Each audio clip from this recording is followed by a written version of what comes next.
And yes, we are live. I'm back with my old friend Nick. How you doing, Nick? Doing very well. Pleased to be speaking with you, old pal. Yeah. I mean, we were trying to track down the last episode, and I couldn't find it. And then I realized, oh yeah, it's because it got pulled by YouTube. But we won't talk about anything about that. But how have you been doing? Your voice is sounding a little bit sort of different. Yeah, I don't even know what to describe it. It's not really a bug, but my voice will be weak and less Chad and manly today, unfortunately. Oh, it's okay. We'll forgive you. But you're feeling okay? Are your lungs all full of schmutz?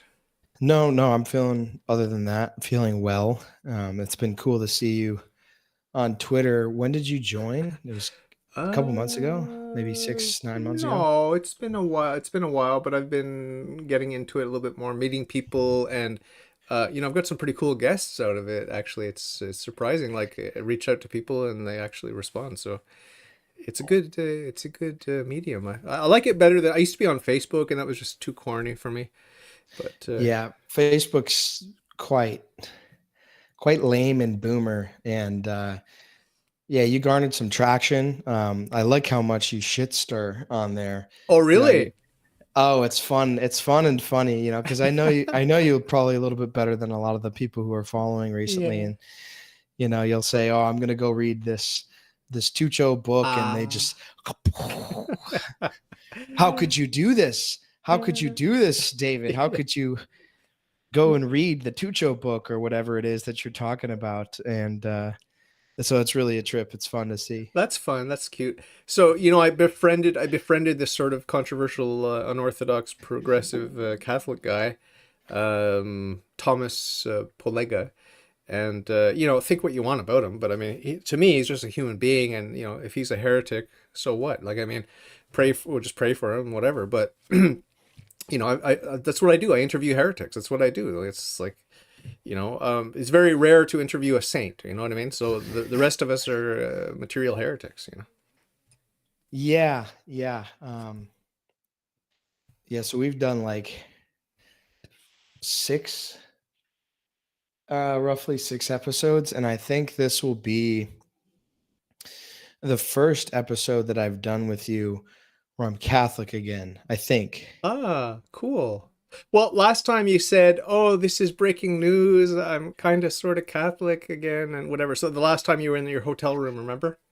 Okay, so it would have like just happened Yeah. within. Yeah. And we didn't talk um about it too much. yeah, and I'll still probably dance around the circumstances under which I came back, Uh-huh. but Uh-huh. um yeah, so it's been like a full year of practicing the faith.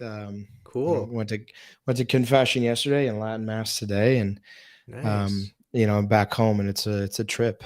It's very very Uh, weird, because if it if it would have been any podcast, it probably would have been yours, where I was saying things to the effect of "I will never become Catholic again." So you've known me through many yeah. and meaningful chapters of my life. Yeah, well, I always really, really, really appreciated your style, like your style, not your style of presentation, although that's good, but your style of approaching first things. You know what I mean? Like it's like the ultimate questions that need to be asked. And I always knew that you were not gonna pull any punches, and you were gonna tell it like it is, and that you were a work in progress and a seeker and all these sorts of things.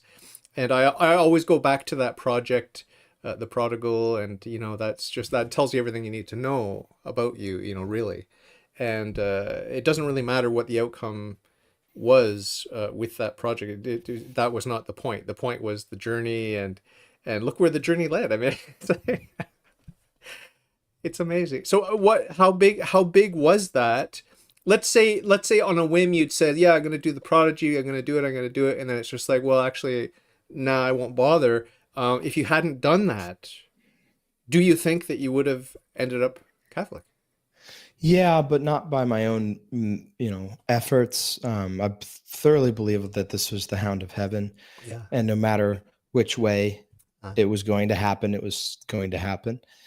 That project, which was a documentary podcast that then I dropped the documentary part because it was exceptionally expensive and I just podcasted, um, was sufficient to move me just during that time period and that intentional investigation from atheist to theist.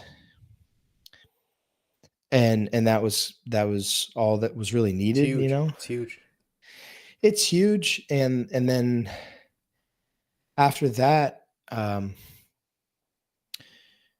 it wasn't specific arguments that reduced the set of possibilities from all possibilities to the Catholic Church. It was that the church had way more stamina than I did. I just gave up. I just gave up. And when I returned to the faith, I didn't even have the gift of faith, or maybe that you could classify this as only the gift of faith. I didn't have faith. I was approaching the church saying, I'm going to try to have faith.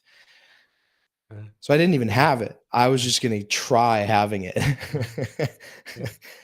And that was sufficient, you know? So like when I went to confession and communion, I didn't believe.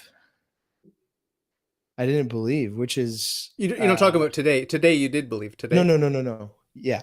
Today you A believe. year ago. Okay. Today I Okay. believed. Today I believed. Uh, But a year ago, however many months ago it was, I didn't. did you mark your calendar? Do you have a physical calendar and you marked it like today? I did my I, first thing or I whatever. have a journal, and I only open the journal when something significant Okay. happens, and it's in there. Okay. So you know the actual date. You could actually look it up if you wanted to. I do, yeah. Cool. Cool. Do you keep your journal electronic? Do you have backups in case of whatever?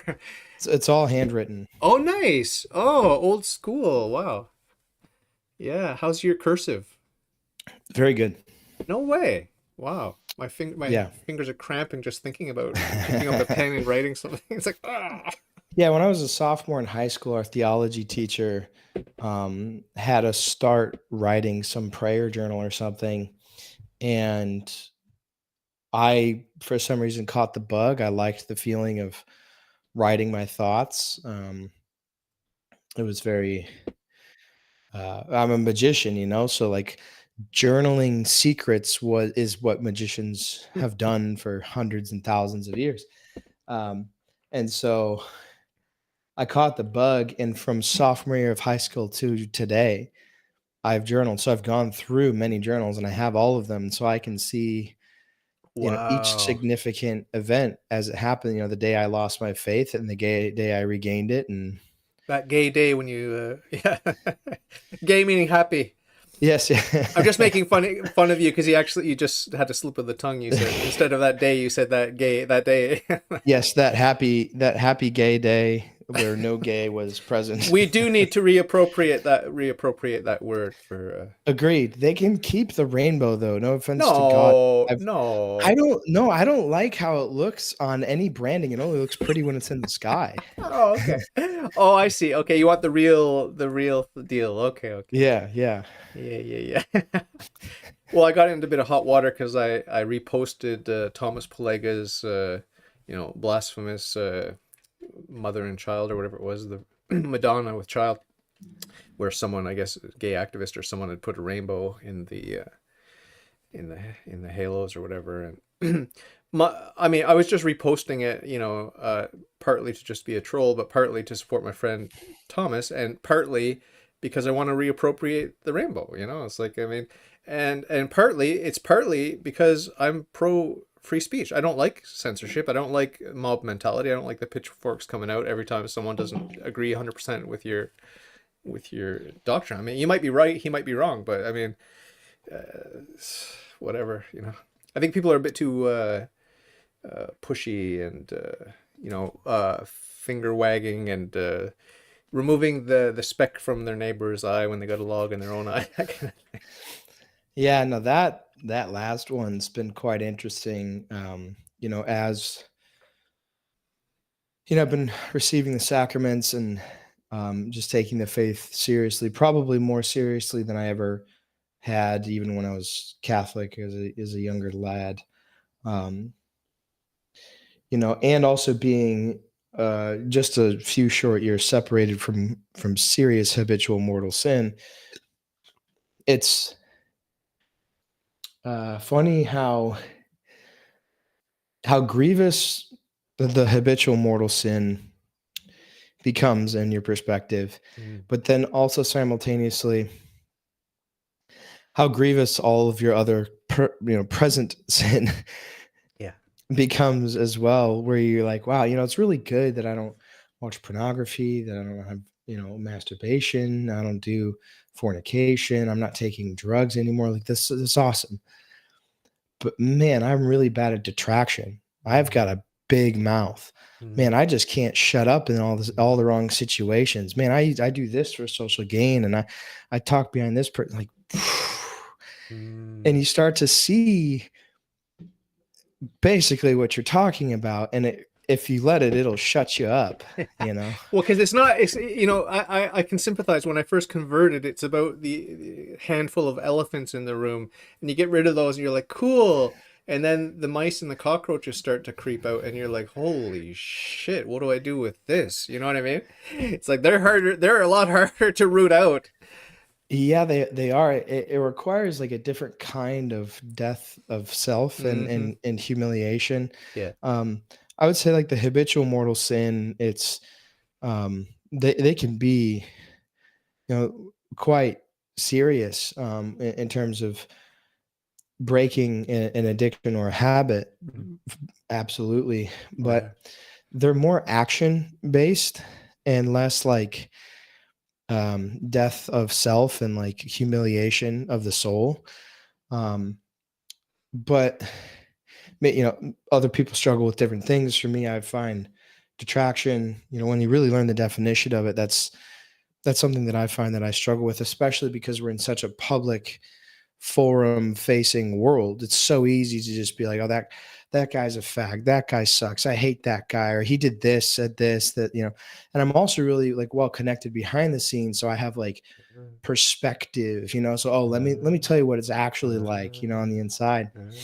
um and getting that out of your life requires a different sincerity of death of self that I know I don't have yet. Yeah, yeah, yeah. Yeah, yeah, yeah. But it was funny because there was a period of time over the last year where I was going to confession and I was like, I don't really have anything. Like I don't do mortal sins. So there's nothing to really say. And I luckily had just enough like perspicacity to realize like there's no way that's true. like like Yeah. anything else could be true, but that's not. Yeah, yeah, yeah. Well, it's just adjusting your eyes adjusting to the new light and the new, Right. it's like you're gonna see it, you're gonna see it eventually, hopefully. I mean, if you're walking with Christ, you're gonna see it. Maybe when you least expect it, and maybe it's your neighbor or maybe it's your enemy that's gonna help you to see it, right? So thank God for your enemies, right? And I've made plenty of those. That's for damn sure. You mentioned before going live, you mentioned that I'm prone to a little bit of jabbing and goading and prodding and trolling. It's just fun, it's just good fun.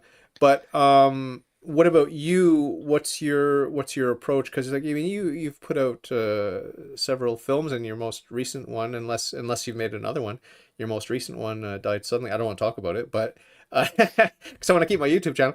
But when it comes to you, do you enjoy the goading, the prodding for fun?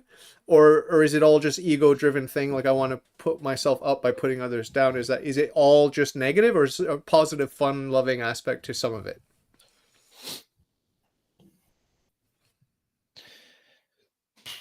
I would say that any trolling is or appearance of trolling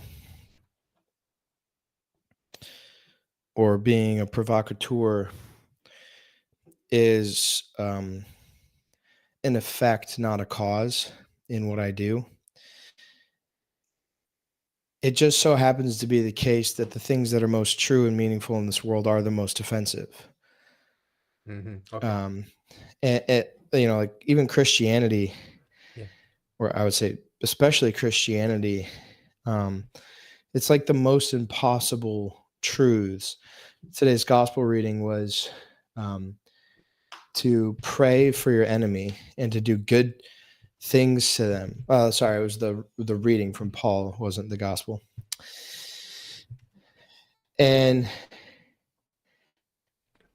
yeah, every other religion would either give you permission to do to them what they did to you, or at least might suggest some level of pacifism. Mm. But in Christianity, it's actively the hardest thing that you could do. And almost the most scandalizing, right? um, and so everything that I do, um, like for example, I've been working with Tim Gordon a lot, and we one of the many things that we do together is I run a matchmaking service. Uh, This was just under the getting started when we last talked, I think. I think. What's it called? Us, Okay. and right out of the gate, it's $1,000 for men and it's free for women. What if you're a trans woman? Sorry. I immediately It's go to the troll. I immediately go to the troll mode. I just have to do it. that's why we love you. So, you're going to get sticker shock, and you're going to be like, "Why isn't this egalitarian?" Which is what I've heard already. Catholic Twitter took a steaming shit on Tim and me when we came out with this. Like the amount of times the word grift was used. Oh. Um, well, we have one engagement that's about to happen, and three more Ah. engagements that are right behind that one. Ah. And it hasn't even been a year. It's been half a year. It came out in June. Wow. So, if you were to look at the parameters and the setup of this matchmaking, you would think like this is being a provocateur, all this stuff. And like it's literally just the most true version of whatever the thing is. Uh-huh. And by virtue of reality and Reality. the darkness of the world, that is scandalizing. Amazing. Have you met any of your what do you call them, clients or subscribers or whatever they're members?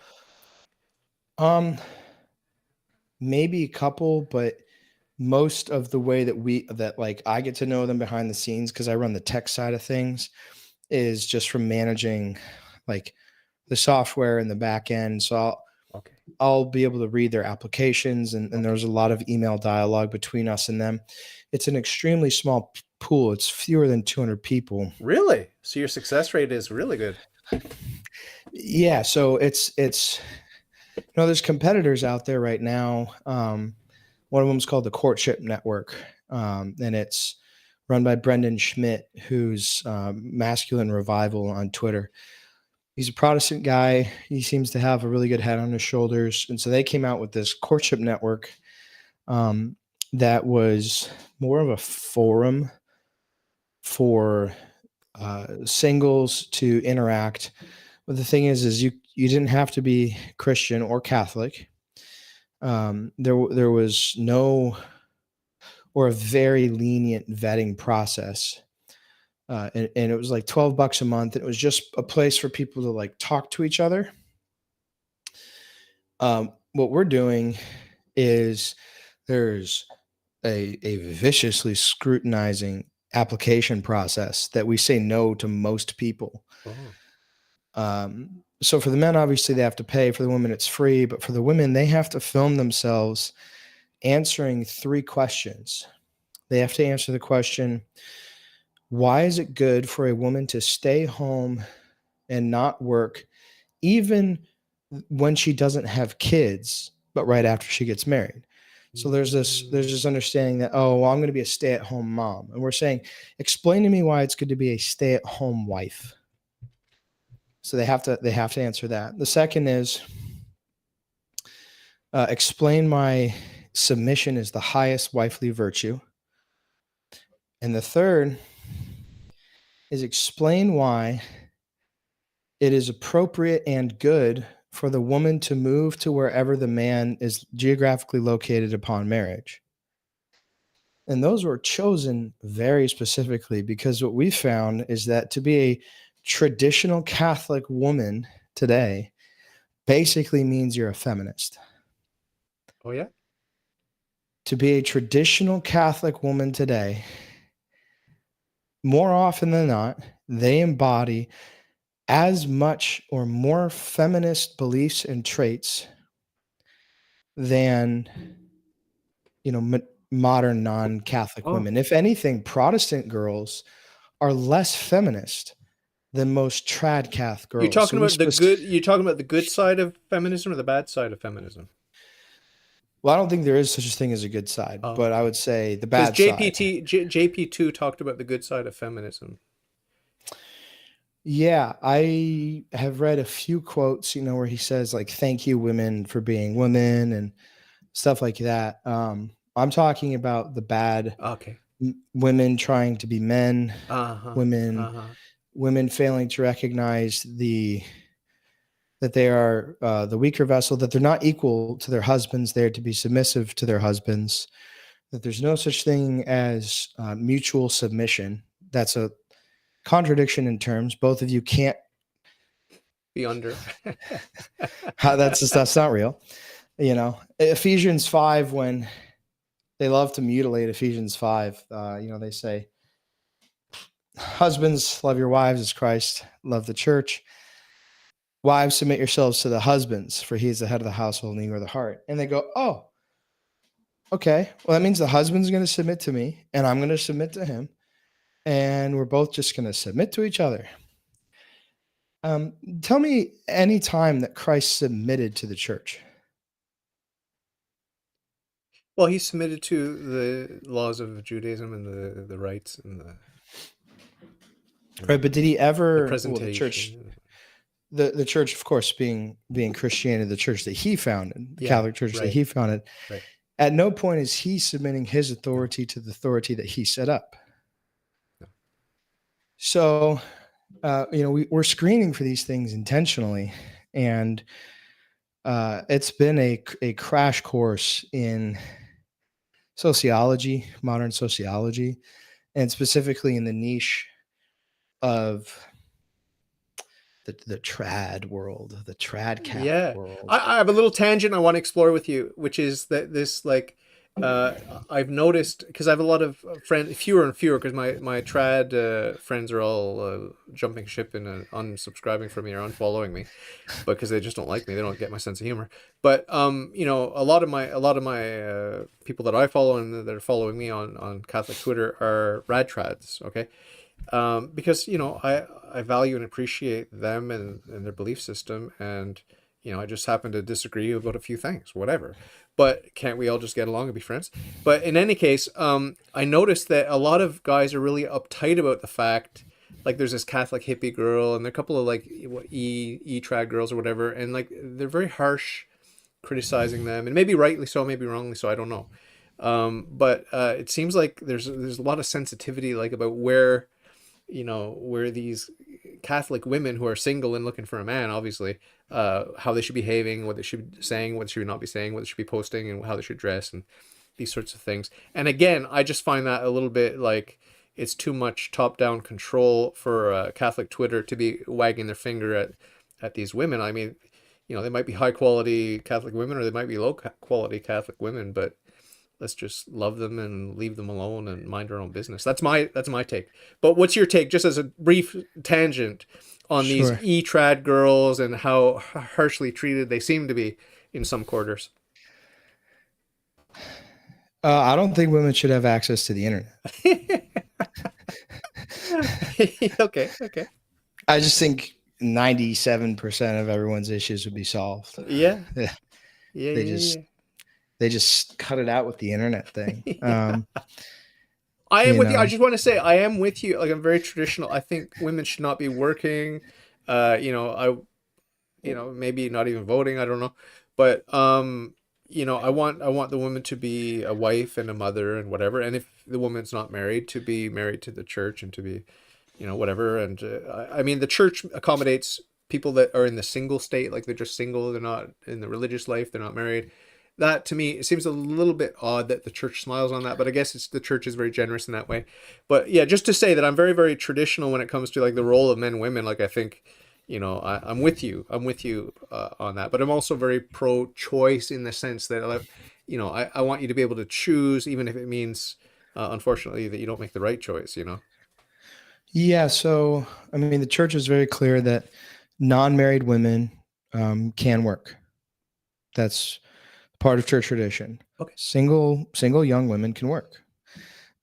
They just say that it's a grave evil, and there's many, many, many popes who have said this, that it's a grave evil for a woman to work unnecessarily when she's married and when she has a kid, because we need her to fulfill her primary role, which is wife and mother. So unless there's the Great Depression or something horrible happening where she must depart from the home, she should be in the home. One of the popes, actually, it's maybe St. Paul, says that the wife should love to be at home, not.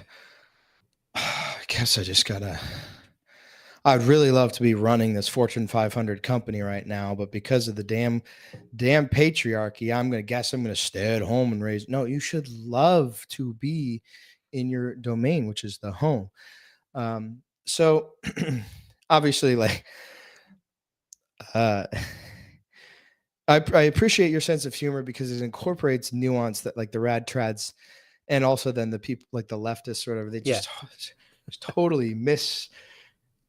And so when I say like women shouldn't have access to the internet, like need I, to use Hitchens' phrase, need I insult the audience by explaining the nuances of this? Like, fucking clearly, if they're going to use my service to find a husband, like I want them to have access to the internet. But yeah, the religious hippie was fun, that whole thing, and Oh, you chimed in Catholic. on that? No. I never chime in on stuff for a couple reasons. One of which, I hate Catholic Twitter. I feel like everybody on Catholic Twitter has talk about beam in the eye. They have a beam so far up their ass. They're pissed about everything. Like I came out with this matchmaking service, and I was like, so new to Catholic Twitter. I was like, hey guys, here's this cool thing I made. Here you go. And they're like, we hate you. I was like, whoa. I thought this was going to be cool. Oh, you're Catholic. I'm a new Catholic. Like I made a thing, but no, they went for my throat. So I don't engage with Catholic Twitter at all. um, but I love Catholic Simp Watch. I think he's hilarious. Oh, cool. I gotta check him out. How did you get close with Tim Gordon? I want to interview his brother Dave. I don't know what you think about him, but I interviewed Kyle Copy or whatever his name is. He was nice, from Church Militant, and he said that Dave would come on, and then all the drama happened. And I got a couple of responses from Michael Voris. Like he's actually willing to come on my podcast. He's just going through some stuff, as everyone knows, and some other stuff that he told me about, which I won't share. But I'm excited to talk. I've always liked him. I've always been sympathetic to his plight. Because he was very open. He got ahead of the news that was going to break about him, his gay lifestyle and all that sort of stuff. But I've always just felt like I like him. I never really liked his hairdo, but I like him as a person. Yeah, that was one of the most objectionable parts about him. Like I would have been fine with the gay thing, but that hair, man.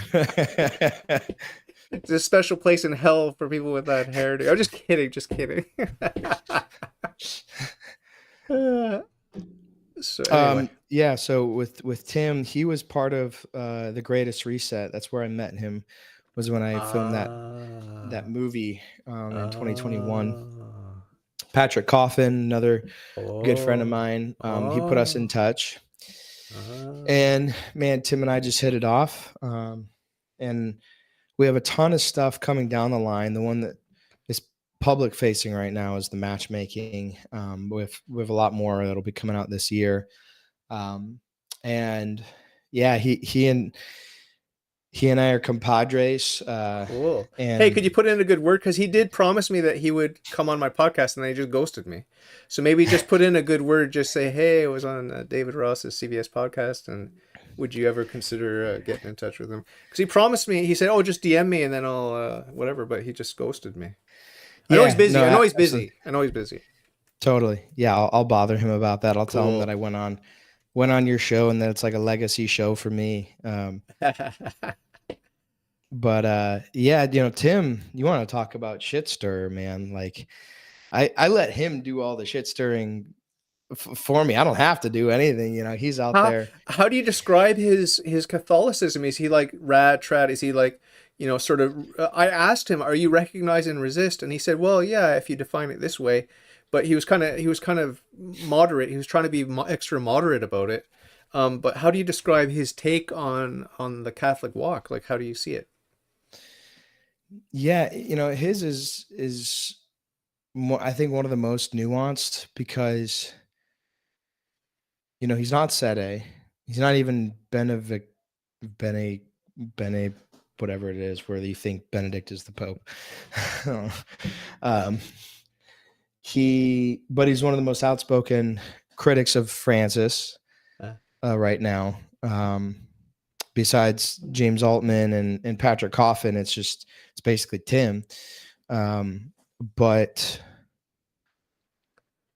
and then in terms of the rad trad thing, like he loves the Latin Mass, and I think he's part of the reason why it's been cool to attend and take it seriously. Um, but I don't know. There's a weird level of nuance to how he does what he does because I still like to consider myself like an outsider Catholic looking okay. in on this. Uh, I don't have a label. I don't have a yeah. little name Yeah. tag. I'm Nick Stumphauser, and I'm Uh-huh. a Uh-huh. whatever Uh-huh. flavor of Catholic. Uh-huh. Um, and it's so hard to put him in a box. That's good. I like that. Because even the trads are wearing like tweed jackets, smoking pipes, and saying like you shouldn't look at your wife when you have sex with her, and like that's not Tim either. Very cool. I like that. I like that what you're describing about him. I don't follow, I avoid the Catholic media at all costs just because it usually just depresses me. But and even Catholic Twitter, like you said, it's a minefield and it's just like, I'm gonna get condemned to hell every other word that I utter or whatever. It's like I don't need that. But I do expose myself to it, and I want to follow people with all kinds of different worldviews, and especially Catholics, like all kinds of different Catholics, and I want to sort of see what's out there and sample it and take the best from everything. And as you know, I don't like having prefixes on my Catholicism either, like you. So yeah. Yeah, I think you have the unique disposition and capacity to do what is completely missing from the Catholic media space. And it would be ironic to do it because you're not a consumer of it, but I could see you being the Joe Rogan of the Catholic space because you're just damn good at conversation. And that's lost. What are That the is other people so doing? What lost. are they doing, the other people? Opining and debating and being Uh, high strung, very uh, high strung, extremely neurotic. oh, Uh, and you have like a very playful raconteur with your guests, and you can get EMJ and Altman and read Tucho's book and all this stuff. I think you should keep at it. I'm glad to see you on Twitter. I could really see 2024 being a big year for you. thank you very much. Very nice, kind words, generous words. Did you watch the EMJ interview at all? I started, yeah, where he's talking about growing up in Philly and being raised Catholic, Do and you like him? Do you like his personality and what he's doing? Again, I like a lot of what he says, and Uh, not a lot of what uh, other stuff he says. yeah.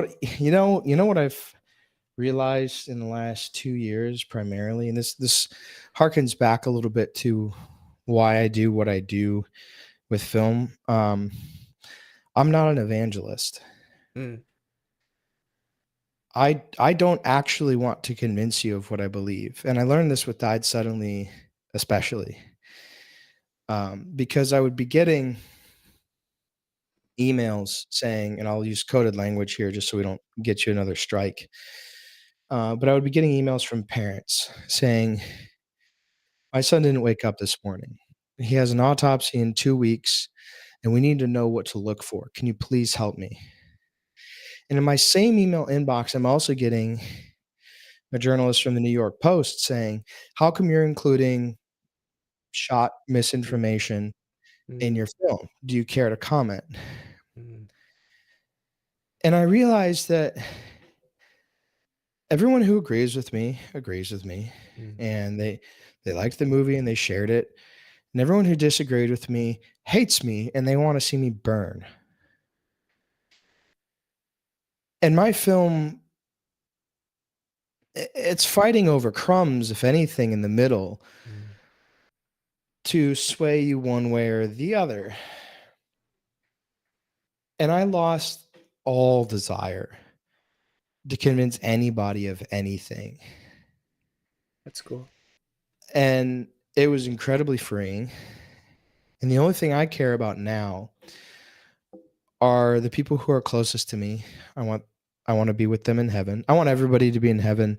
I can't exert the energy to evangelize to all of them. I want the people closest to me to be healthy on this earth and in heaven for eternity. That's it. That's it. And so what I'm doing with any project that I touch that's polarized is not trying to convince the people who are on the receiving end of it that it's true and, oh, you should really listen to me. And a weird result of that is all I want in my life now is an echo chamber. Oh yeah? Ah, they're easy to find. They're way easy to find, and now that I'm a Catholic, I'm cool with it because I'm in the ark, and uh, Ah. when I was an atheist, I would watch a 2.5 hour podcast or a debate over here and be convinced of one thing. Mm, Later that evening, I'd watch a 2.5 hour debate on the counterpoint, uh, and in one day, my soul would be ripped into two pieces, and I wouldn't know where I stood. And I would go to bed at night feeling like I have to do this every day until I can rest. And I don't give a shit about that anymore. I don't care what you think. I don't care if you agree with me. I want an echo chamber of the true, the good, and the beautiful. And that's it. cool. So I don't engage with Opposing views. not as much. Like I kind of just scroll right past them. Whereas before I would get so neurotic, like, oh no, what are they saying? What do I think about what they're saying? What if it's true? What if I'm wrong? Like, good luck, buddy. Like that's kind of what I don't remember what the expression is, like you find God at the end of yourself, but like that's what I Mm. mean when I say the church won and I lost. Like I don't have the stamina for that. So I surrender. I Nice. give up. Say uncle. Yeah, you say uncle. It's funny because I remember one of our early interviews that I did with you. I remember talking about that attitude of just surrender and saying uncle because it's just like you're getting crushed, you know. And I'm curious now to go back and listen to those first interviews that you and I did together. They're very colorful. They're worth listening to for sure, for sure, for sure. But I'm wondering, back in those good old days, Matthew Murdoch was going down that rabbit hole of like, well, I don't know, I can't be sure. I need to listen to 10 more debates on both sides of this issue. You know, and it could be some niggling question between the Protestants and the Catholics, and he needs to know, he needs to know. And you know, I don't know if you know, but he kind of fell off the wagon and went back to the dark side with drugs and whatever. And things aren't going well from last I heard. We pray for him. We wish him well.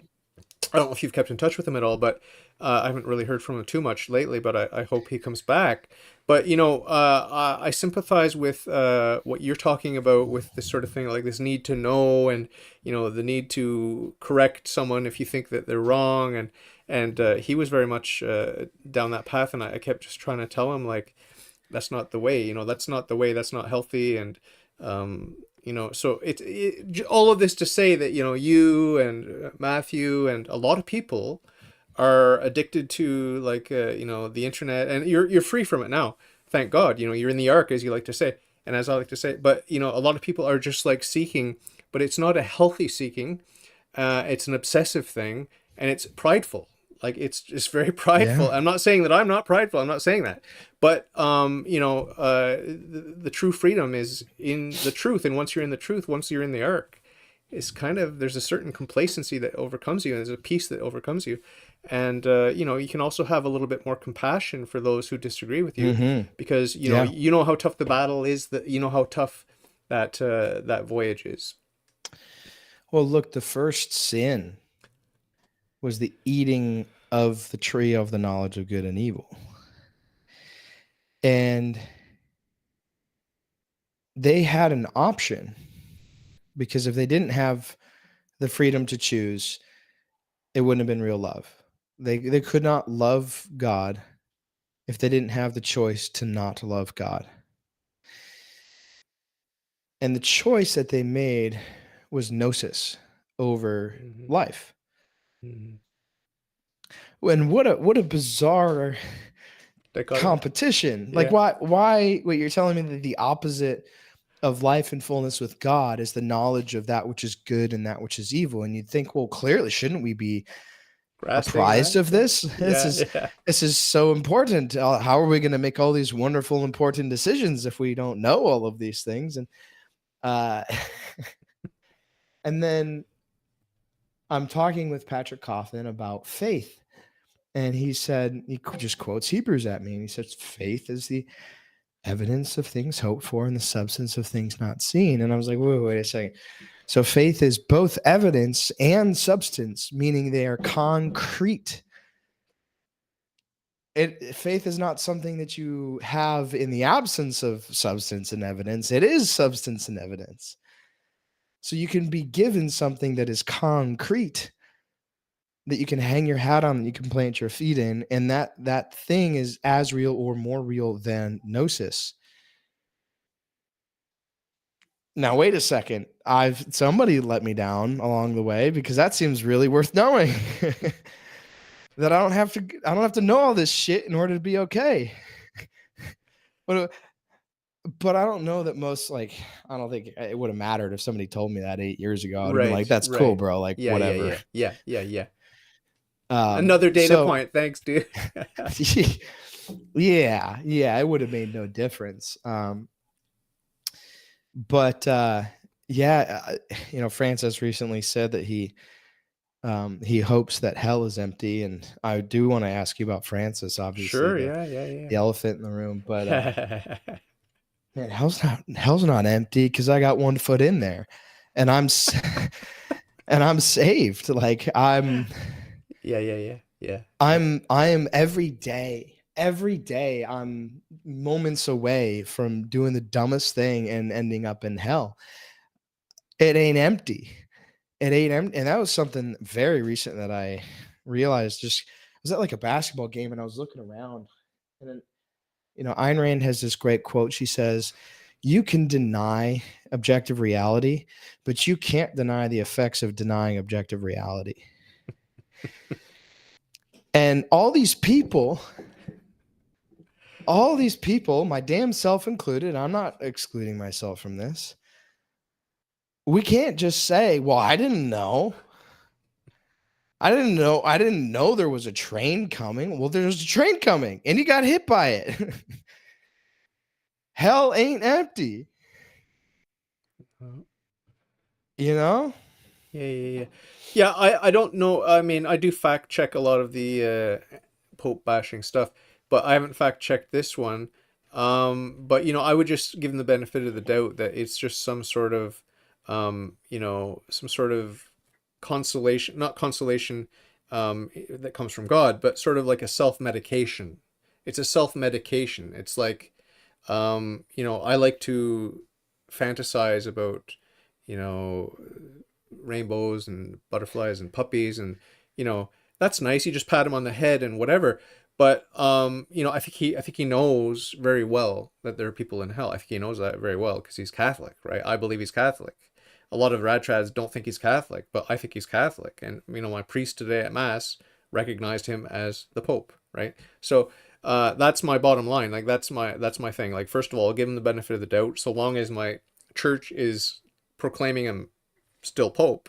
Tomorrow they might come out and say, "Oh, he was never Pope," and then I'll be like, "Okay, cool. Let's pray harder for him." But while my church is telling me that he's Pope, I'm going to give the guy benefit of the doubt that he knows he knows the fundamentals of Catholic dogma. He knows them, and he accepts them. He might have some, inclinations to sort of try to soften some of those edges. Because someone told me recently, my atheist friend told me, "Well, I'm not comfortable with the doctrine of hell," and I said, "Nobody's comfortable with it. Even the damned aren't comfortable with it. Like no one likes hell." But it's reality. Like it's like so. What my take on Pope Francis in that statement and other statements is that it's a pastoral thing. It's like 5D chess, and he's just like trying to soften some of the edges and whatever, and even for his own soul, because it is, if you're a sensitive soul, and I believe that he is, it is heartrending to think about the fact that people are in hell. It even bothers me that Satan and his demons are in hell. That bothers me. I feel bad. I feel bad. They're lost and they're not going to come back. They're not going to be saved. But I still, I don't pray for them because the church tells me not to bother, right? And that I'm not allowed to. So I don't pray for them. But I have a certain amount of sorrow about that, and I think that's all that's going on with Pope Francis. He's sensitive and he doesn't like hell, and nobody, but no one does. You know what I mean? In what ways can a Catholic err regarding Pope Francis? Well, the most important error that makes me sort of that gets me gets my panties in a bunch or whatever is when the rad trads subtly or not subtly undermine his authority. I believe that God appointed him. I believe that, and some of my conservative Catholic friends say, well, yeah, we don't get the Pope we want, we get the one we deserve. It's like a punishment. And I do believe that there is some truth to that. I do believe there is some truth to that. Like, if we as a people were better at corresponding with the graces that we got, if we Christians were corresponding with the graces we got as Christians, first of all, we'd have Christian unity, and we would, our popes would be better because every Christian would be better. So yeah, we get, in a certain sense, yeah, it's a punishment. Yeah, we get the Pope that we deserve. That's true. That's karma. Karma's a bitch. So, but so the main error with respect to the Holy Father, the Vicar of Christ, is to disrespect him, disparage him publicly. You talked about detraction. It's like, I think that's the primary error that I see, and that really gets me cringing. So, there are plenty of other errors. It could be a heretic, a material heretic, a formal heretic. I believe that popes can be formal heretics. A lot of Catholics don't believe that. It would be nice. It would be nice to believe that they cannot. They're protected from being formal heretics. I don't happen to believe that. I believe, why not? Why can't you be a formal heretic if you're the Pope? But hopefully, I'm wrong about that. What do you Yeah, say? I remember. Well, I try not to engage. Well, you asked me the question, so I'm kind of thinking like maybe you had an angle or something. Or, Kind or, of. or do you see me as a Pope splainer? Do you generally see me as a Pope splainer? I think by definition you would be, but I wouldn't say that I'm whatever the opposite of Pope splainer is. Uh, Pope basher. So I'm not a Pope basher. Cool. And this is the reason why. Um, it's too big of a risk. Yeah. Yeah. It's too big of a risk, and I don't have the burden of responsibility to know one way or the other. And you're not going to burn in hell for Pope Francis's sins. That's a fact. That's a fact. And you're not in a position to correct him. So that's, you're off the hook. You're off the hook. You know, people Yeah, always complain to me about Francis. I say, look, that's his problem. That's his problem. I'm not in a it's position his to correct him. problem. I'm not in a It's position his to correct problem. him. It Pray doesn't for him. affect, Pray for him. when I go to mass on a Sunday, I've got too much on my plate. I have too many sins Yeah. of my own. We talked about the elephant and the mice and the cockroaches. This is one bacterium on your countertop. It's the last thing you're going to worry about.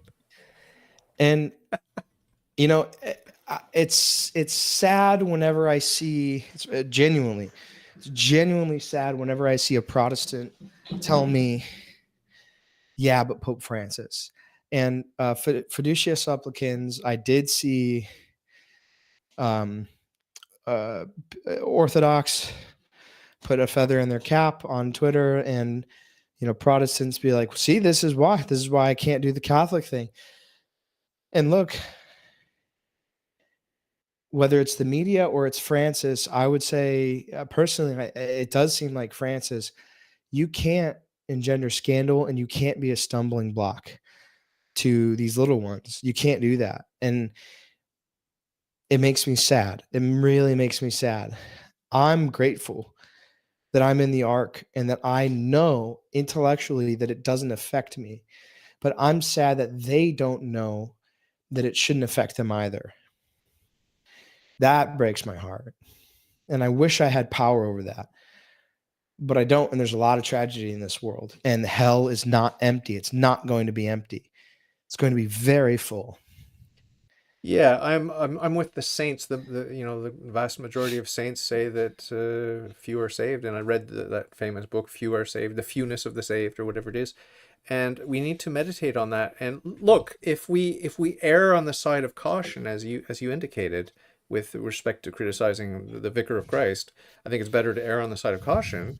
But the same thing with the number of the saved. I think it's better to err on the side of caution. Just like they say, don't aim for purgatory, you end up in hell. Aim to skip purgatory, and then maybe you'll make it into purgatory. It's like we have to take this seriously. We have to have a little bit of fear. A lot of my Christian guests, they don't like the fear aspect in Catholicism, and a lot of my non-Christian guests, they don't like the fear of God generally that's in Christianity. But to me, it's the beginning of wisdom. It's only the beginning, but it is the beginning, and we have to. I need it. I'm a beginner. I'm taking baby steps. I've been Catholic since 2009, and I consider myself a baby in the faith. My prayer life sucks. I go to confession every week or two because I'm weak, and some of the great saints and the popes, they go to confession every day. So we can't be shy to go to confession. But my point here is, we should err on the side of caution when it comes to evaluating the fewness of the saved and these sorts of things, because it's the sin of presumption. Like many of my guests are Protestant and they believe in once saved, always saved. It's just like, wow, talk about a bold move. Talk about a bold stance. And I told my Protestant guest today, who's once saved, always saved, I said, look, I believe it's possible that God has given you a special once saved, always saved ticket to heaven. But I don't have that. I don't have that. And maybe I'm wrong. Maybe you don't. Maybe you're deluded. But, it is possible. God can do what he wants. Maybe once saved, always saved is true for you, but it's not true for me. Right? So what do you have to say about all that?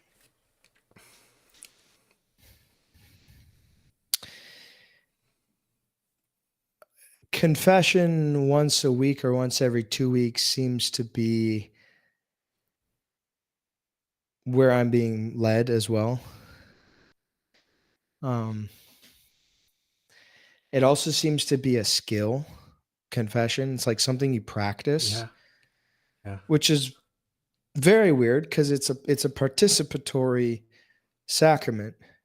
In fact, it's kind of like all of the work is done by you, except for the absolution, which is the only meaningful part.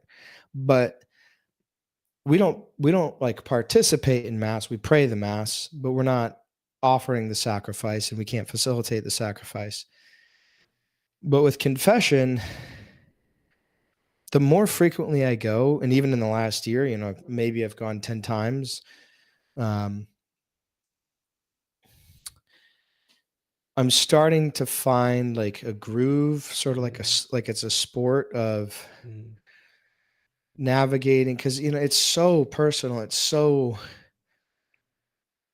are you scrupulous on this and not scrupulous enough on this? mm. Where do you fall? We already talked about the difference between you know pornography addiction and detraction. Um, and one of the I feel like depending on the sin, one of those might be way harder than another to extirpate. But I think I'm being led there because it's we'll talk off air about that aspect of Sure. going coming back to the church, but humility is, I think it's the only way that you can grow spiritually is to be humiliated first. Or or maybe that's just for me, but I've found the only way that I've been able to grow is first with a small or a big dose of death of self, really meaningful death of self, and practicing that, just getting back in the confessional and saying, man, I did this again. Cause like, I don't know if you do this, but I'm always uh kind of shocked to be like, wow, I can't believe I'm the type of person that's capable of doing that. But when you say it out loud, you're like, ah, fuck, I'm the type of person that's capable of doing that. And I did it. And that humility is just, I've experienced, I think I've experienced hell and purgatory. I don't think I've experienced heaven yet while I've been alive, but I think I've experienced hell and I think I've experienced purgatory. And purgatory, I think, if what I've experienced has been the grace to experience purgatory, I think it's just the most intense humiliation you have ever felt because you cannot have an iota of pride and walk into heaven. Absolutely. It's shocking to our inordinate self-love, our unhealthy self-love, because there is a healthy self-love. There is. Christ talked about it. You have to love your neighbor as you love yourself. So you have to love yourself. So there is a healthy self-love, but my God, what percentage of our self-love is healthy? I mean, if you want to talk about, a healthy body with a little tumor, we're a little body with a big tumor. You know what I mean? It's like, oh, that's a painful surgery. Purgatory is a painful surgery because the stuff that you identify with yourself is just this growth. It's just like, oh, so don't identify with that stuff. But we're confused. We're very confused, and Satan's always whispering in our ear, that's you, that's you, you don't want to lose that you're losing yourself. And it's just these little lies, and we believe them, and that's Yeah, I've there's excuse me. I've heard the language that a lot of saints have used of like, take all I am, take my mind, take my creativity, take my will, take my intellect. Like they're surrendering these aspects of yourself that were like, whoa, no, no, not that. Like, mm, I don't want I don't want to mm, give that up. Like that's who I mm, am. That's what makes me me. That's what makes me mm. special. Yeah. And and I catch glimpses of understanding Don't within take my men. drag persona. That's me, isn't Yeah. Yeah, that's it? my true self. Davida. Davida. Sorry. Yeah. And but I catch glimpses of understanding what they mean, that there's just so much of us that's not the specific, unique soul that God made.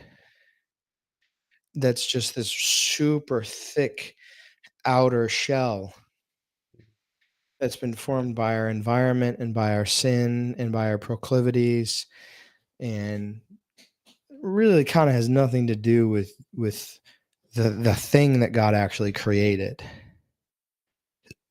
Yeah. Well, you're making me think now about the autistic people on the show called Love on the Spectrum, and they're, it's like a dating show. They try to meet people of the hopefully of the opposite sex, although they're introducing all the LGBTQ nonsense into this show too, which is depressing. You take someone who's already like sort of damaged and you want to pervert them, it doesn't make any sense. But those who are pure and innocent and Christian and hetero or whatever, it's just beautiful because there's a reason why Christ said you have to be like a little child to enter the kingdom and don't prevent the children from coming to me. There's a reason. It has to do with purity. It has to do with purity of heart. It has to do with innocence. It has to do with chastity and just goodness, like a wholesome, sweet goodness. And you can see it in a lot of these people, young adults or even older adults who are damaged physically by whatever caused their autism. And we don't know for sure, but I mean, we have our suspicions, but we won't talk about it. But that's not the point. The point is when you see the childlike innocence of someone who has Down syndrome or whatever, or autism, and not all of them are like that cute and innocent and lovable, but when they are, oh my god, it just brings me and my wife to tears because that's where it's at. It's not about, hey, did you see the famous football player? He's got so much money and a beautiful wife and whatever. That doesn't bring tears to my eyes, and looking at Donald Trump doesn't bring tears to my eyes. It's looking at a child, and even if that child is shining through someone who happens to have lived on the planet already for 20 or 30 years, they're still that child. How did they maintain that? Why are they not calloused over with all these ugly calluses and these walls that we build up? I have the walls, you have the walls. Most people you meet will have the walls. Usually it's someone who has brain damage where you can see through the walls into the heart that God created, that soul that's so precious. And when you see that, you think, that's why war is wrong. That's why pornography is wrong. That's why, you know, you get it in that moment because it's just the reality that the person is a mystery. The person is made in the image and likeness of God. God created them. Christ died for them. And it's just light. So yeah, it's very, very powerful. If we could be saints, then we would have that our inner child would be shining and people would be attracted to it, and the enemy would want to kill us, right? So Oh yeah. that's when you know you're over the target, when you're like shining and the good guys love you and the bad guys want to kill you. That's when you know you've arrived.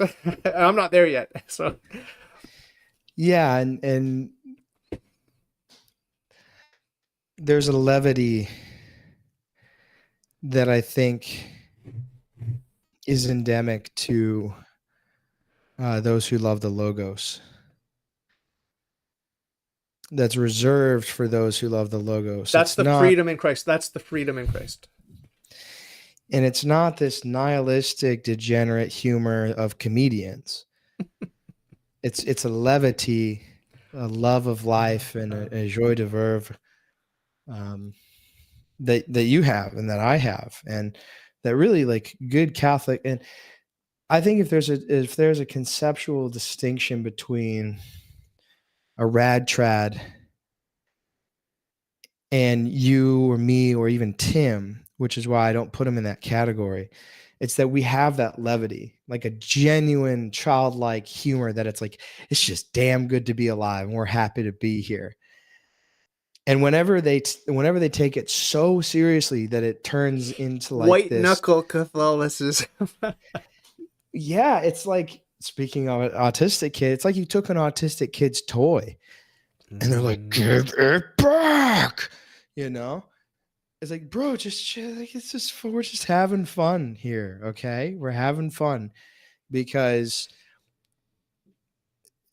and I might argue, we're some of the few people who know how high the stakes are. And when you know how high the stakes are, you see this in movies. If a movie character is portrayed well, an action hero, the best action hero is the one who can make just little quips hanging on the edge of the cliff, Yeah. or diffusing the bomb or something. There's that levity, yeah. They're taking it seriously, but they're not going to be like, I'm diffusing this bomb. Everybody shut up. I'm diffusing a Uh, bomb here. I'm a badass, and if you're not all serious, then like, yeah, we're hurtling toward death. Well, Christ is I'm coming. thinking about Saint Lawrence now. Flip me over, I'm cooked on that side. You know what I mean? Yeah, yeah, yeah, yeah, yeah. Exactly, exactly. Or even Saint Nick. Punching or slapping Arius, or Yeah. or Uh, or tossing gold coins through a window. Like, uh. there's just a spirit of life that you gotta There's a have. certain rebellion. I've asked my Christian guests about this often.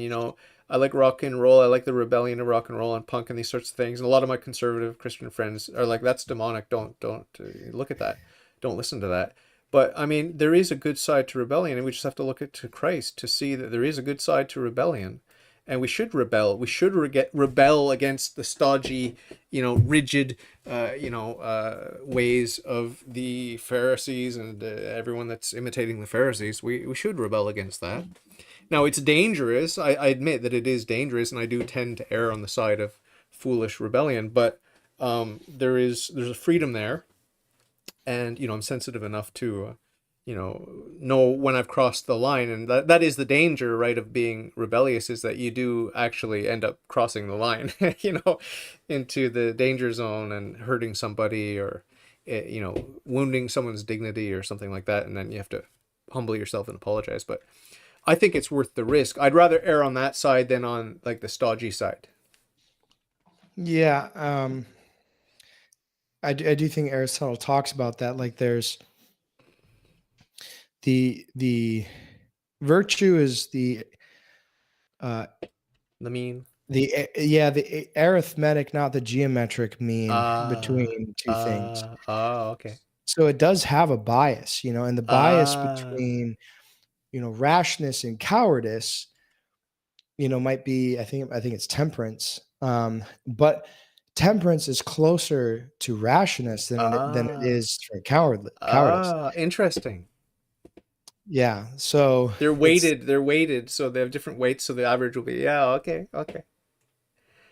Interesting. Very yeah. cool. Yeah. I won't claim to strike the balance, but I mean, we also have, like, I mean, like my prior guest just said, like, we have different gifts and talents and charisms and within the church, like, I mean, the nose does not see and the eyes do not smell, and you have your place, I have my place.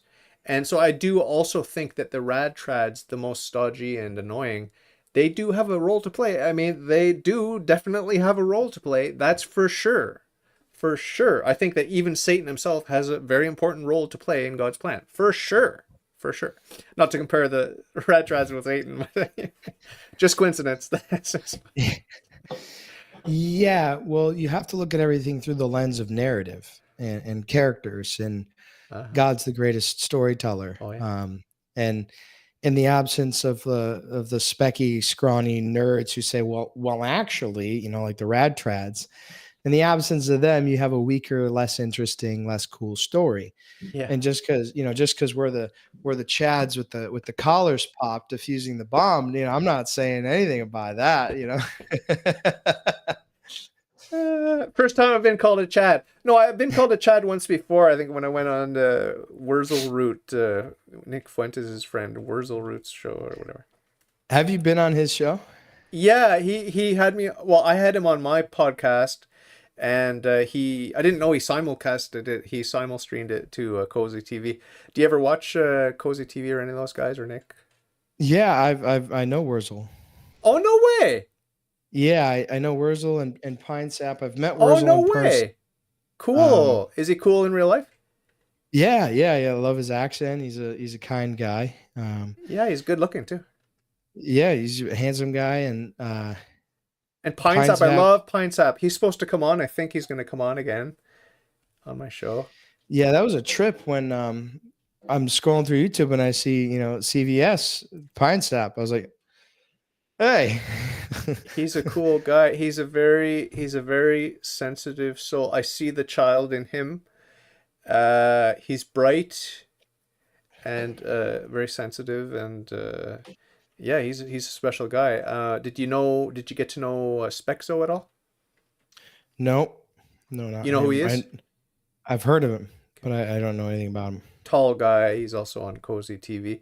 But so that's pretty cool. Wow. So you know Wurzel. How did that happen? Like, where did you go, or same time, same place, or what? Yeah, same time, same place. I'm was more than I am now. Pretty integrated with the America First Oh, no way. higher ups. Oh, My no good way. friend, yeah, my good friend and former neighbor was Dalton Clodfelter, who's Oh, okay. Yeah, yeah, streams on Cozy, yeah, and yeah, yeah. he's close friends with Fuentes. Um, Ah, so there was a lot of overlap, and if I ever went to like an event or bumped elbows with these people, I would meet them. cool. They appreciated your work with film and different things you've done. Yeah, yeah. I mean, in the same way that like I'm not a certain flavor of Catholic, I'm not a certain flavor of political. If you were to put me on a political test, I would definitely be damn far to the right. But Yeah, even on the right, there's like 27 different categories of right that you could be, and yeah. you know, like I said, I'm all about echo chambers now. Which state do you live in? I'm in Florida, Okay, and when I used to interview you way back in the beginning, where were you then? Michigan. Okay, okay, that's where you're from.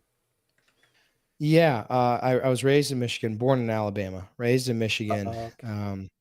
and then spent the last 4 years in Florida. And I'm actually my house, God willing, I'm closing on this house on February 16th, and I'll be moving to Mississippi to be near Tim because we've got a big project that we're working on. Oh, oh, wow, wow.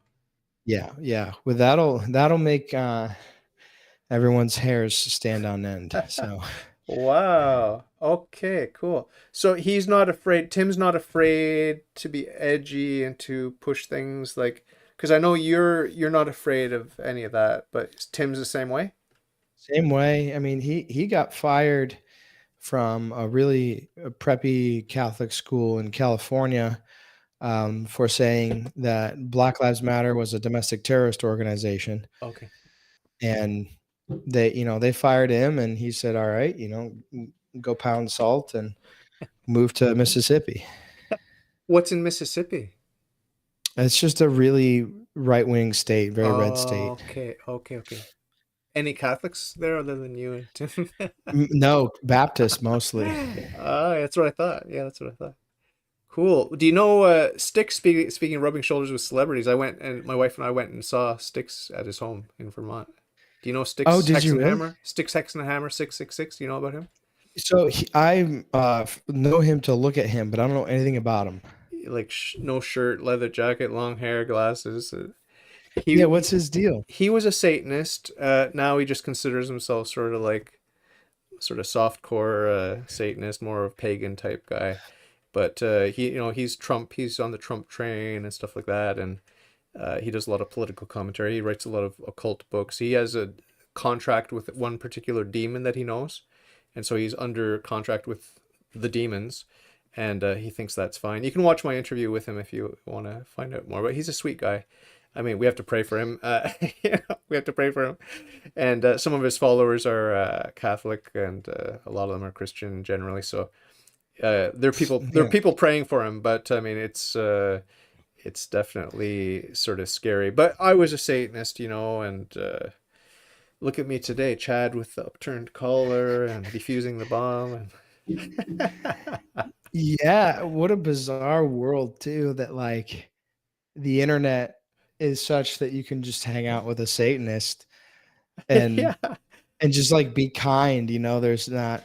Now I have to ask, when you went to his place, were you loading up on spiritual protections, or were you unconcerned about any spillover? zero concern, zero concern. I'm not interested in what Satan has to offer me. It's like, I get everything that Satan can offer me. God has promised me I'm going to get it all, right? Just not in this Sure, but life. do you think that there's like, Curses and if hexes and yeah, and crystals and Ouija boards and stuff that you're not supposed to be around? no, I don't worry about that. I don't worry about that. That's a very relaxed I eat approach. food. I eat food offered up to idols without any concern. Yeah, no, that's a fair point. Yeah, I'm sure like an Oreo. Have you ever seen that? Like, Oh no, new conspiracy. yeah, I mean, well, I just saw this once that I don't eat the Oreos, by the way, but that's just coincidence. I don't well, eat that's good. them. I don't either. I don't either. But I saw the back of an Oreo was like these Masonic and Solomonic sigils. Whoa. But if you ever look at the back of Oreo and you really look at it, you're like, You yeah, enter a I guess portal. this doesn't make any sense. Why is this on the back of an Oreo? Whoa, trippy. I'm gonna go buy a box now. Just I'm not gonna eat them. I'm just gonna look at them. I'm sure I can find an image online. What is this is really off topic, but what is the history of the Star of David? Because my wife showed me a video, like she's gone down the right wing BitChute train for the since COVID, but she's really into the right wing thing. But she showed me a video about the Star of David that is, it's some sick demonic invention. The Rothschilds made it up or something. Do you know anything about the Star of David? A little. I know it's not the Star of David. That much is, I think, pretty well It's a late documented. development. Yeah, it's a very late development, and like the David thing was sort of an post hoc ascription. Like a baptism of it sort of thing. Like, oh, it's safe. It's David. Yeah, it's David. It's not. I think it's called Remphant, and it's demonic, not not Davidic at all, and not even Judaic. It's Kabbalistic. Oh, okay. Um, Oh, okay. so yeah, it's but I don't. If you want to stay on YouTube, I wouldn't. Yeah, yeah, I yeah. I wouldn't. want to stay on YouTube. My wife Anna's like, YouTube's lame. Get off YouTube. It's lame or whatever. But I just like it, and I'm gonna stay on. I also have my stuff on BitChute and elsewhere. But the whole Jewish question, yeah, it's pretty touchy and whatever. And I'm very open on YouTube that I'm anti-Zionist, anti-modern state of Israel, and so far I haven't had any strikes or anything for saying that. Yeah, you just that's been a trip to see. A year ago, a little over a year ago, you had Kanye on Alex Jones, and Yeah, he's saying some crazy stuff. And then within a year, there's a dialogue that you would have never expected happening in the public yeah. forums. Like, just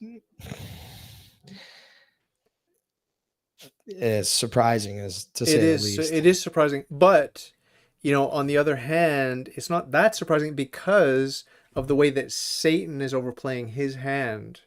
He's really out in the open, with the whole ritualized abortion thing, and just really out and brazen and just disgusting with the abortion and the sexual license and everything that he's flaunting and not hiding anymore. So it makes sense that some of the taboo subjects.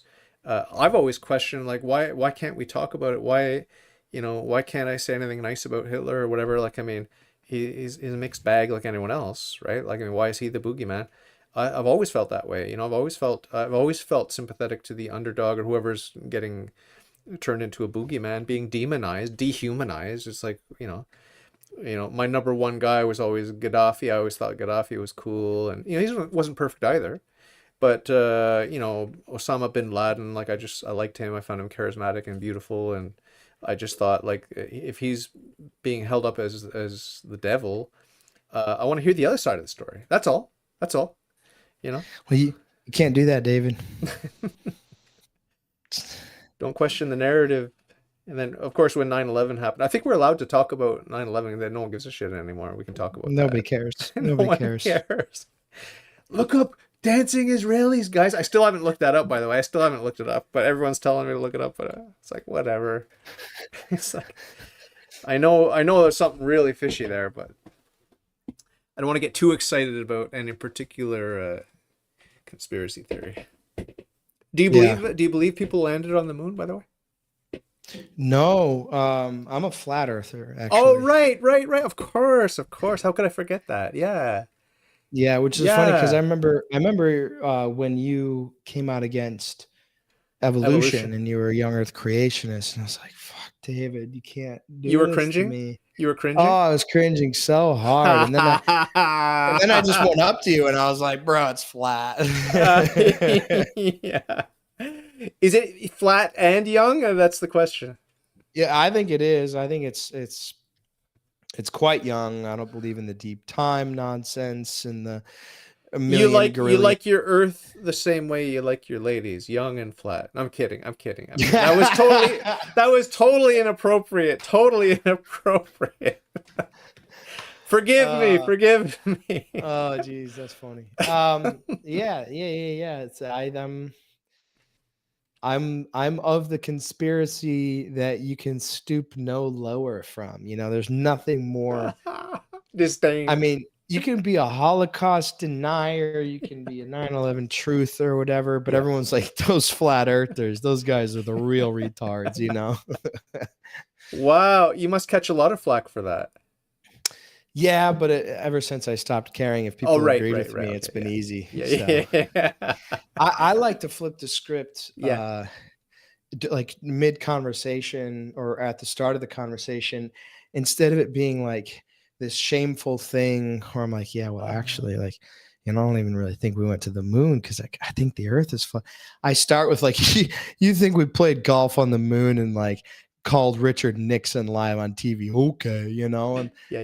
and and just start hard like that, and then they're on the back foot and they're like, well, we did play golf on the moon and call Richard Nick, you know, because what I've found is that with that one, and it's like my favorite, that's the coziest, most fun, interesting, somewhat non-consequential, but just really cool one is Flat Earth.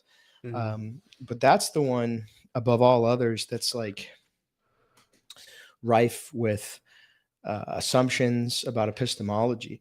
Hmm. Everybody thinks they know Hmm. the shape of the earth, Hmm.